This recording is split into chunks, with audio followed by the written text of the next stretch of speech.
السلام علیکم ورحمۃ اللہ وبرکاتہ، اہلا وسہلا ومرحبا، نحمدہ ونصلی علی رسولہ الکریم، اما بعد فاعوذ باللہ من الشیطان الرجیم، بسم اللہ الرحمن الرحیم، رب اشرح لی صدری ویسر لی امری واحلل عقدۃ من لسانی یفقہوا قولی۔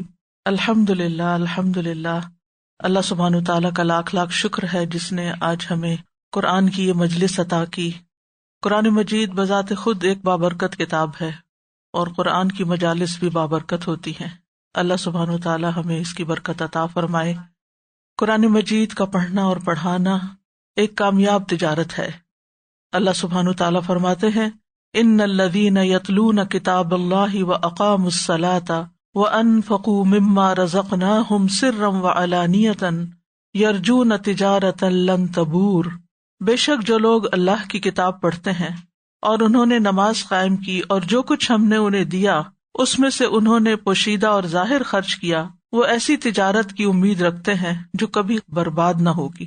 یعنی آپ کا یہ وقت کسی بھی طور پہ خسارے میں نہ ہوگا، نقصان میں نہ ہوگا۔ جو وقت، جو انرجی، جو محنت آپ اس کام میں لگائیں گے اس کا کئی گنا زیادہ فائدہ آپ کو انشاءاللہ دنیا میں بھی ہوگا اور آخرت میں بھی۔ اس کتاب کے پڑھنے پڑھانے سے اللہ سبحانہ تعالیٰ کی رحمت حاصل ہوتی ہے، جسم اور روح کو شفا ملتی ہے۔ قرآن کا سیکھنا اور سکھانا تمام اعمال سے بہتر ہے۔ خیرکم من تعلم القرآن وعلمہ، قرآن پڑھنے والے اللہ کے خاص لوگ ہوتے ہیں۔ اللہ سبحانہ تعالیٰ ہمیں اپنے خاص چنے ہوئے بندوں میں شامل کر لے۔ آج ہم انشاءاللہ سورۃ النساء شروع کرنے والے ہیں۔ سورۃ النساء مدنی سورت ہے، اس کی آیات کی تعداد 176 ہے اور یہ مصحف میں ترتیب کے اعتبار سے چوتھے نمبر پر ہے۔ یہ سورت الممتحنہ کے بعد نازل ہوئی۔ اس سورت کا آغاز یا ایھا الناس کے ساتھ ہوتا ہے۔ جیسا کہ ہم جانتے ہیں کہ سورت النساء کے علاوہ ایک اور سورت میں بھی اللہ سبحانہ تعالیٰ آغاز یا ایھا الناس کے ساتھ ہی کرتے ہیں، اور وہ ہے سورت الحج۔ سورت النساء قرآن کے پہلے حصے میں ہے، یا ایھا الناس کہہ کے خطاب کیا گیا، اور الحج قرآن کے دوسرے حصے میں ہے۔ یہ سورت الممتحنہ کے بعد نازل ہوئی، اور اس کی وجہ تسمیہ یعنی اس کو سورت النساء کیوں کہا جاتا ہے، کیونکہ اس میں آنے والے اکثر احکام عورتوں سے متعلق ہیں، جو اتنے زیادہ بیان کیے گئے ہیں، یعنی خواتین سے متعلق احکام، کہ کسی دوسری سورت میں اتنے احکام نہیں پائے جاتے۔ اسی لیے اس کو سورۃ النساء الکبریٰ کہا جاتا ہے، اگرچہ دیگر صورتوں میں جیسے سورۃ الطلاق ہے اور سورۃ الممتحنہ وغیرہ ہیں، ان میں بھی خواتین سے متعلق احکامات پائے جاتے ہیں، اور سورۃ الطلاق کو اس کے مقابلے میں سورۃ النساء الصغریٰ کہا جاتا ہے، یہ چھوٹی سورۃ النساء۔ اس سورت کے فضائل اور خصائص میں سے ہے، نبی صلی اللہ علیہ وسلم نے حضرت عبداللہ بن مسعود سے کہا تھا کہ میں تم سے یہ سورت سننا چاہتا ہوں۔ سنن نبی داؤد کی روایت میں آتا ہے، وہ کہتے ہیں کہ رسول اللہ صلی اللہ علیہ وسلم نے مجھ سے فرمایا، مجھ پر سورت نساء کی قرات کرو، یعنی مجھے پڑھ کے سناؤ۔ میں نے عرض کیا، کیا میں آپ پر پڑھوں، حالانکہ آپ پر تو قرآن نازل ہوا ہے؟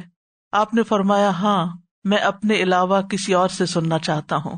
چنانچہ میں نے قرات کی حتیٰ کہ جب میں اس آیت پہ پہنچا، فَكَيْفَ إِذَا جِئْنَا مِن كُلِّ أُمَّةٍ بِشَهِيدٍ، آیت 41 ہے، پھر کیا حال ہوگا جب ہم ہر امت سے ایک گواہ لائیں گے؟ تو میں نے اپنا سر اٹھا کر دیکھا تو آپ کی آنکھیں آنسوؤں سے بہہ رہی تھی۔ یہ سورت طوال سورتوں میں سے ہے، یعنی لمبی سورتوں میں سے ہے۔ مسند احمد کی روایت میں آتا ہے، نبی صلی اللہ علیہ وسلم نے فرمایا، مجھے تورات کی جگہ 7 ابتدائی طویل صورتیں دی گئیں، زبور کی بجائے 100 آیات والی صورتیں دی گئیں، انجیل کے بدلے مثانی دی گئیں، اور مجھے مفصل صورتوں کے ساتھ فضیلت دی گئی۔ تو 7 طوال جو ہیں یہ البقرہ سے التوبہ تک ہیں، المعین جو ہیں یہ سورت یونس سے الحجرات تک اور بعض قاف تک کہتے ہیں، اور پھر مفصلات ہیں جو سورت الحجرات سے الناس تک ہیں، یا سورت قاف سے الناس تک، قرآن کے آخر تک۔ طوال صورتوں کو سیکھنے والا عالم کہلاتا ہے۔ اگر آپ اس صورت کو اچھی طرح سمجھ کر سیکھ کر پڑھیں گے تو یہ آپ کے لیے ایک فضیلت کی بات ہے۔ اس لیے پوری توجہ کے ساتھ، پوری محنت کے ساتھ ہر آیت کو سمجھنا ہے اور ہر آیت کے ہر حصے کو بھی سمجھنا ہے۔ حضرت عائشہ سے مروی ہے کہ نبی صلی اللہ علیہ وسلم نے فرمایا، جو شخص قرآن کی ابتدائی 7 سورتیں حاصل کر لے وہ بہت بڑا عالم ہے۔ اللہ سبحانہ تعالی ہمیں اہل علم میں سے کر دے۔ تو آئیے ہم آغاز کرتے ہیں پہلی آیت سے۔ اعوذ باللہ من الشیطان الرجیم، بسم اللہ الرحمن الرحیم، یا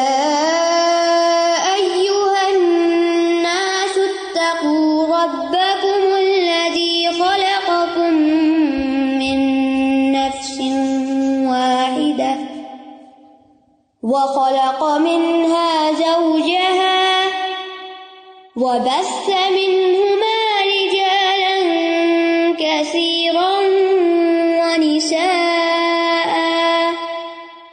واتقوا الله الذي تساءلون به والأرحام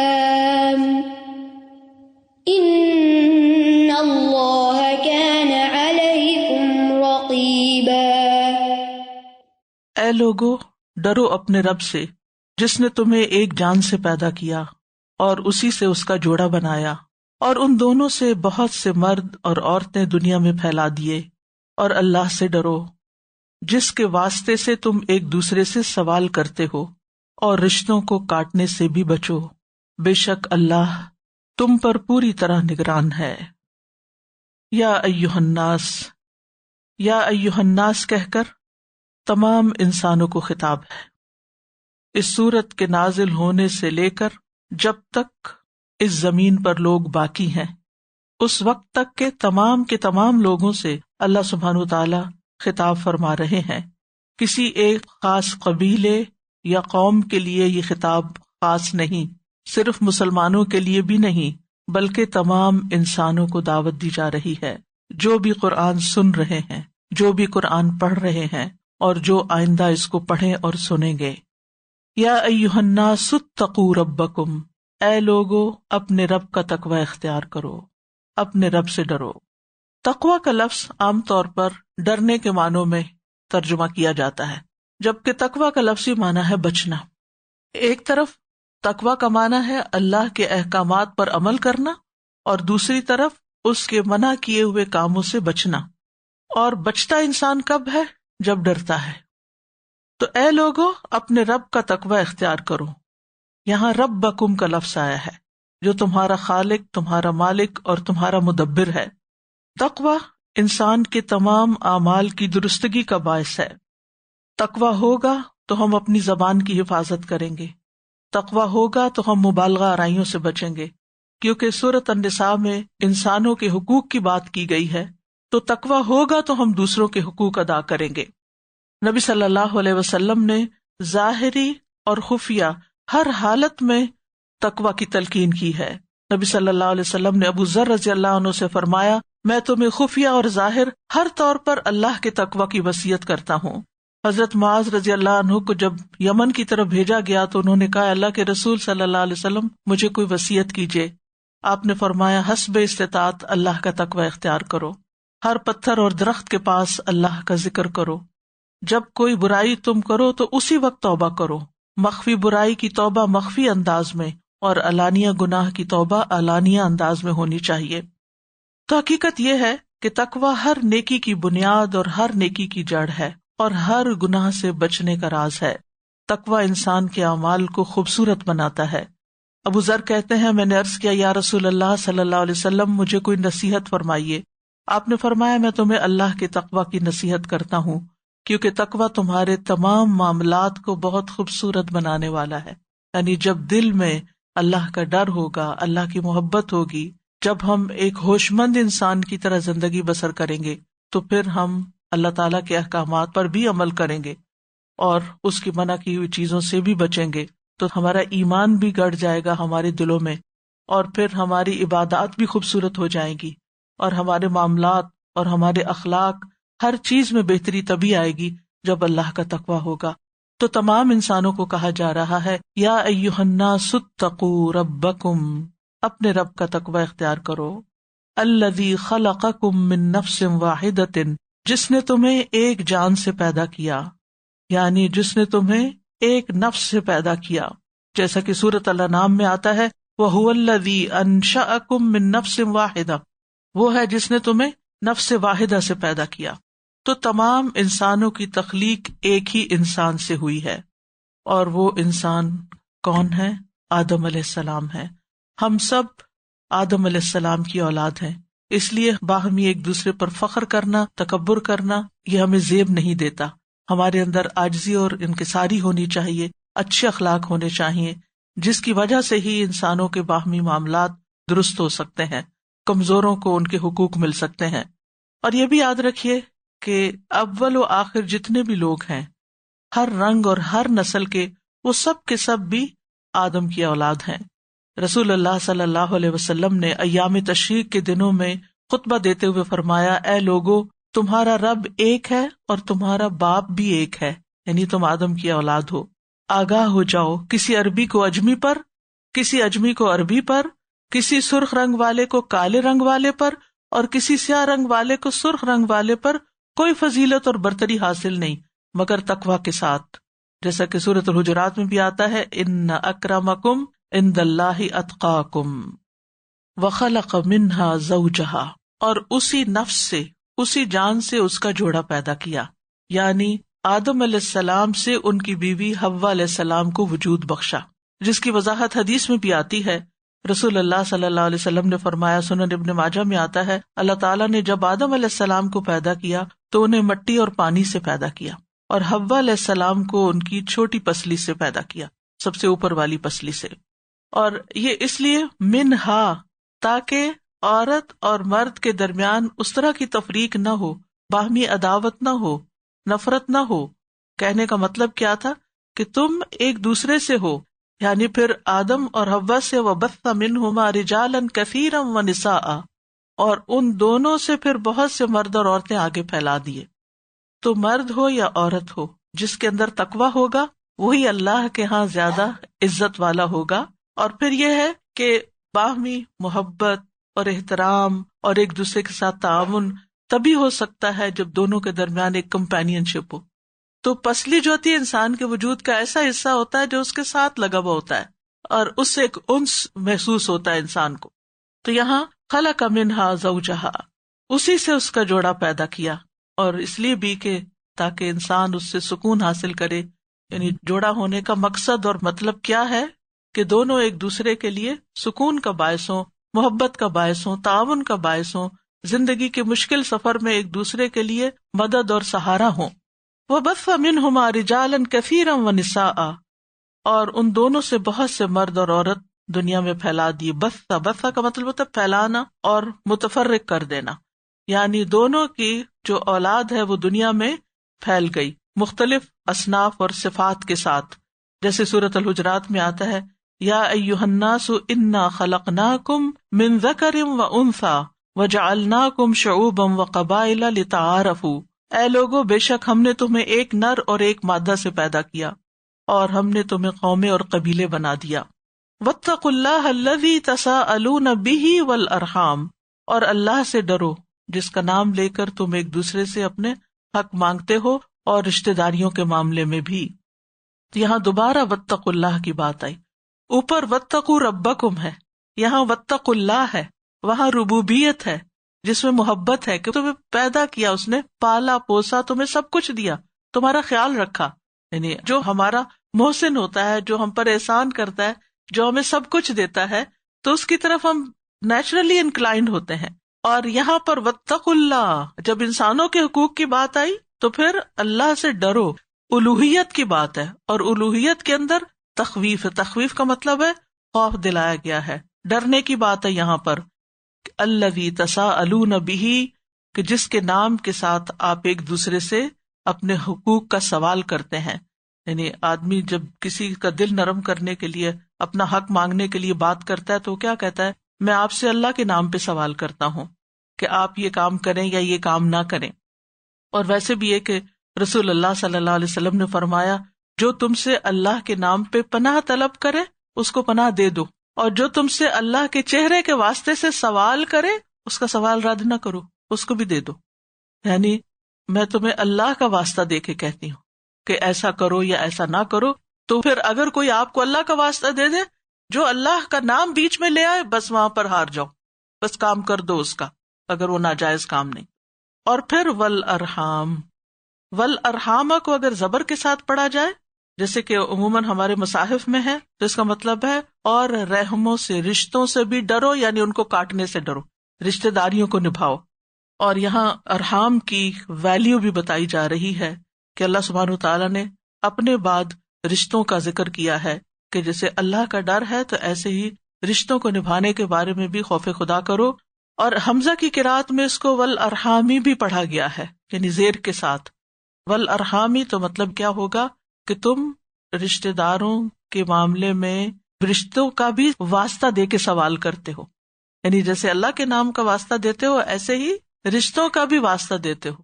مثلاً میں تمہاری ماں ہوں تو تمہیں اس رشتے کا خیال کرنا چاہیے، یہ تمہاری بہن ہے اس کا حق پہچانو، یہ تمہارا چچا ہے، یہ تمہارا ماموں ہے. تو جب ہم رشتوں کے نام لے لے کے دوسروں کو نصیحت کرتے ہیں یا ان کو حقوق کی یاد دہانی کراتے ہیں تو یہ بھی ایک طرح سے ان کو آنر دینے والی بات ہے.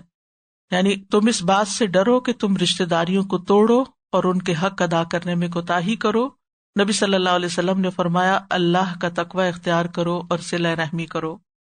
اور صلہ رحمی میں چاہے انسان صرف سلام دعا ہی رکھے، یعنی ضروری نہیں کہ روز ملاقات کرے یا ایک دوسرے کے پاس آئے جائے، حسب ضرورت. کسی کو مال کی ضرورت ہے، کسی کو عیادت کی ضرورت ہے، کسی کو کاؤنسلنگ کی ضرورت ہے، کسی کو حوصلے کی ضرورت ہے، کسی کو علم کی ضرورت ہے. یعنی جیسے جیسے رشتہ دار آپ کے ضرورت مند ہیں آپ ان کو نفع پہنچاؤ.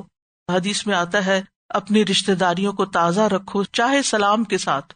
یعنی اور دور بیٹھے ہزاروں میل پہ، اب آپ یہاں کینیڈا میں بیٹھے ہیں تو آپ کس طرح روز ملنے جا سکتے ہیں پاکستان یا انڈیا یا جہاں بھی بیک ہوم، تو اس کے لیے کیا ہے کہ آپ سلام دعا کر سکتے ہو، فون پہ بات کر سکتے، یہ بھی صلہ رحمی ہوگی، اس کی بھی برکتیں ہوگی. انس بن مالک کہتے ہیں میں نے رسول اللہ صلی اللہ علیہ وسلم سے سنا کہ جس شخص کو پسند ہو کہ اس کے رزق میں وسعت ہو یا اس کی عمر دراز ہو تو اسے چاہیے کہ وہ صلہ رحمی کرے. اور یہ دو باتیں ہم میں سے ہر ایک کو پسند ہیں کہ ہماری عمر لمبی ہو اور ہمارا رزق زیادہ ہو، مال زیادہ ہو، وسائل زیادہ ہو، عمر صحت زیادہ ہو اور ہم زیادہ دیر تک اس دنیا میں انجوائے کریں. ہر شخص کی خواہش ہے، تو اس کی کیا ہے، اس کے لیے کرنا کیا ہے، رشتہ داروں کے ساتھ اچھا سلوک کرو. لیکن وہ کہنا آسان ہے، کرنا مشکل ہوتا ہے.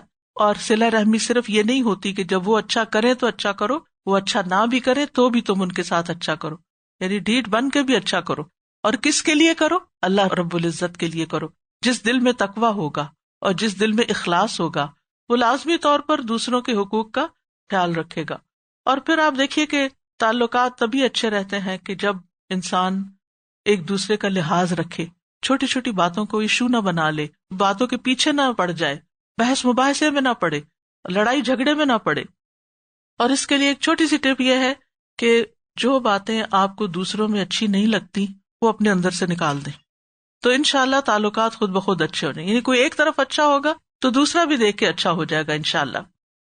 اور اچھے اخلاق کی 10 باتوں میں سے 9 کیا ہے کہ انسان تغافل سے کام لے، دوسروں کی غلطیوں کو معاف کرتا چلا جائے، ان کے برے رویوں کو اگنور کرتا چلا جائے، اور یہ سب کچھ صرف اللہ کی خاطر کرے. ان اللہ کان علیکم رقیبا، بے شک اللہ تم پر نگرانی کرنے والا ہے. رقیب کہتے ہیں آگاہ کو، محافظ کو، جاننے والے کو. رقبہ کہتے ہیں کسی چیز کی حفاظت کے لیے مقرر ہو جانا. یعنی اللہ تعالیٰ بندوں کے تمام اقوال اور تمام اعمال پر سخت نگرانی کر رہا ہے. کوئی چیز بھی اللہ تعالیٰ سے بھولی ہوئی نہیں، چھوٹی ہوئی نہیں. اللہ تعالیٰ کی نگرانی کا تقاضا کیا ہے کہ پھر ہم وہ کام کریں جو اللہ تعالیٰ کو پسند ہے اور وہ چھوڑ دیں جو اسے پسند نہیں ہے، اور اس کو محسوس بھی کریں. اور یہ صرف اس لیے نہیں کہ گناہ کرتے ہوئے اللہ کی نگرانی کو محسوس کریں، اچھے کام کرتے ہوئے بھی. احسان کس کو کہتے ہیں؟ ان تعبد اللہ کأنک تراہ فإن لم تکن تراہ فإنہ یراک. کہ احسان کا معاملہ کیا کب ہو سکتا ہے کہ تم اس طرح عبادت کرو کہ گویا تم اللہ کو دیکھ رہے ہو ورنہ وہ تو تمہیں دیکھ ہی رہا ہے. اسی سے لفظ مراقبہ بنا ہے، یعنی انسان اپنا مراقبہ کرتا رہے یا اللہ تعالیٰ کی نگرانی یا مراقبے کا احساس رکھے اور کانشیس زندگی گزارے، غفلت کی زندگی نہ گزارے۔ سورت کے ابتدا میں یہ جو تمہید باندھی گئی ہے یہ اس لیے ہے تاکہ آئندہ جتنے بھی احکامات دیے جائیں گے، چاہے وہ عورتوں سے متعلق ہیں، چاہے وہ بچوں سے، یتیموں سے متعلق ہیں، چاہے وہ کسی اور سے متعلق ہیں، وہ اسی صورت میں ادا ہو سکتے ہیں جب انسان کو اللہ سبحانہ تعالیٰ کی نگرانی کا پکا یقین ہو کہ وہ ہمارے اوپر وَإِن كُلُّ نَفْسٍ لَمَّا عَلَيْهَا حافظ، کہ وہ ہم پر نگران ہے، وہ دیکھ رہا ہے۔ میں نے کہیں ڈنڈی ماری، کہیں کوئی زیادتی کی، کہیں کسی پہ الزام تراشی کی، کہیں کسی کو تانا دیا یا کسی کی غیبت کی، تو وہ دیکھ رہا ہے اور اس سے کچھ بھی چھپا ہوا نہیں۔ ان اللہ لا یخفی علیہ شیء فی الارض ولا فی السماء، زمین و آسمان میں سے کوئی چیز اس سے چھپی ہوئی نہیں ہے، لہٰذا مجھے شرافت کے ساتھ زندگی بسر کرنی ہے۔ اور اس آیت کی اسی اہمیت کے پیش نظر نبی صلی اللہ علیہ وسلم نے اس کو خطبے کا حصہ بنا لیا تھا، جس کو خطبہ حاجت کہتے ہیں۔ شادی بیاہ کے موقع پر یا اہم مواقع پر نبی صلی اللہ علیہ وسلم جب لوگوں کو خطاب کرتے تو 3 آیتیں پڑھا کرتے تھے، ان میں سے پہلی آیت یہی تھی، اور باقی 2 آیات میں بھی اللہ کے تقویٰ کا حکم ہے۔